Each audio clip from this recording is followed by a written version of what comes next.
Bonjour et bienvenue. Aujourd'hui, je vais vous apprendre comment on peut créer les constructeurs. Premièrement, pour créer votre constructeur et créer une classe, nous tous nous connaissons qu'une classe c'est un objet, c'est l'ensemble des objets, c'est l'ensemble des constructeurs, c'est l'ensemble des méthodes qui interagissent entre eux. Et bien aujourd'hui, on va apprendre comment créer une classe avec les C Sharp. Donc, les C Sharp, c'est un langage tellement évolué, mais aujourd'hui, on va apprendre avec vous pouvez taper comment créer une classe. Pour le faire, je vais ouvrir mon Visual Studio, puis l'éditeur que je vais utiliser aujourd'hui. Dans cet éditeur ici, l'éditeur comprend plusieurs langages. Il y a le langage des visuels basiques, Visual Studio.net. Il y a les .NET, .NET plutôt.net. Il y a aussi le C Sharp, il y a aussi les G Sharp, il y a aussi les JavaScript, il y a aussi les C++.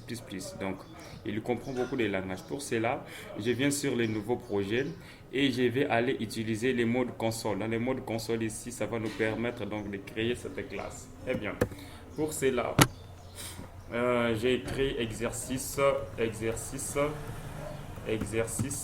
sous-trait console. Exercice console. Et puis j'ai mis OK dans C Sharp. Donc, avec vous aujourd'hui, on va apprendre comment créer une classe. Si je peux répéter très bien. Bon, pour créer une classe, vous voyez qu'est-ce que je fais. Je vais créer cette classe ici que vous voyez. Ça, c'est ici, ce sont des bibliothèques. Ce sont des bibliothèques ou des références. Et ici, c'est le nom de mon projet, le namespace. Et ici, c'est la classe programme. C'est là où je vais afficher mon code. Mais pour le moment, aujourd'hui, on va seulement créer une classe et puis on va créer le constructeur et puis on créera ainsi de suite. L'exemple d'une classe, je vais donner l'exemple création d'une classe étudiant par exemple. Voilà. Comment je vais faire? Je vais commencer par les publics. Public, j'ai mis classe et puis j'ai mis tabulation. Je donne le nom de la classe, peut-être étudiant. Étudiant. Voilà. Maintenant, il va comporter combien de champs? D'abord, ici, je vais déclarer mes champs. Premier champ, je vais nommer ça par le public, qui sera d'une valeur de string, qui sera le nom. Point virgule, qui sera encore le public. String, post et nom. Et puis quoi encore? Nous avons encore le public, string, prénom. Et puis public int âge. Voilà. Ça, j'ai créé une classe qui comprend avec ces champs. Maintenant, ces champs ici, je vais créer les constructeurs. Donc qu'est-ce que la règle nous dit? Le constructeur, en quelque sorte, le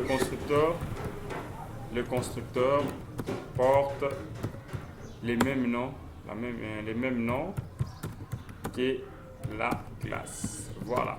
Notre classe se nomme étudiant. Eh bien, on va utiliser le nom étudiant pour créer notre constructeur. Qu'est-ce qu'on va faire? On va faire les public, toujours, pour dire que ce sera public. Public étudiant, oui, il est là, n'est-ce pas? Et puis, je fais comme ça pour créer les constructeurs. Il doit construire quoi? Il doit construire un certain string. String, non? Il doit construire encore les strings post et nom. Et puis il doit encore construire quoi? Il doit encore construire string prénom. Oui, string prénom. Et puis string âge. Voilà, ça c'est les constructeurs. Dès que je crée les constructeurs, je dois ouvrir des parenthèses. Et puis je fais comme ça. Ici, je vais maintenant créer ce que nous appelons, je vais faire les instantiations.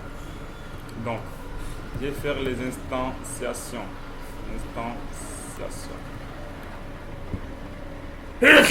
Comment on fait les instantiations? Les instantiations, on fait c'est simple. Je vais utiliser ce paramètre ici, this.nom, qui sera égal à ah non, j'ai instancié la classe, j'ai instancié le, le champ digis post nom égale digis post nom égale à post nom.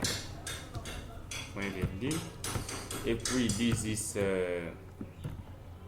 point prénom, voilà, égal à prénom. Voilà, égal à prénom. Point de virgule. Et puis digis point âge égal à âge. Vous voyez, là, je terminais en fait à créer, à faire les instanciations. Dès que je termine par les instanciations, je dois maintenant commencer à créer les propriétés. Donc, que dit la règle pour créer des propriétés? Ici, il y a une valeur district. Nous, on va utiliser quoi? On va utiliser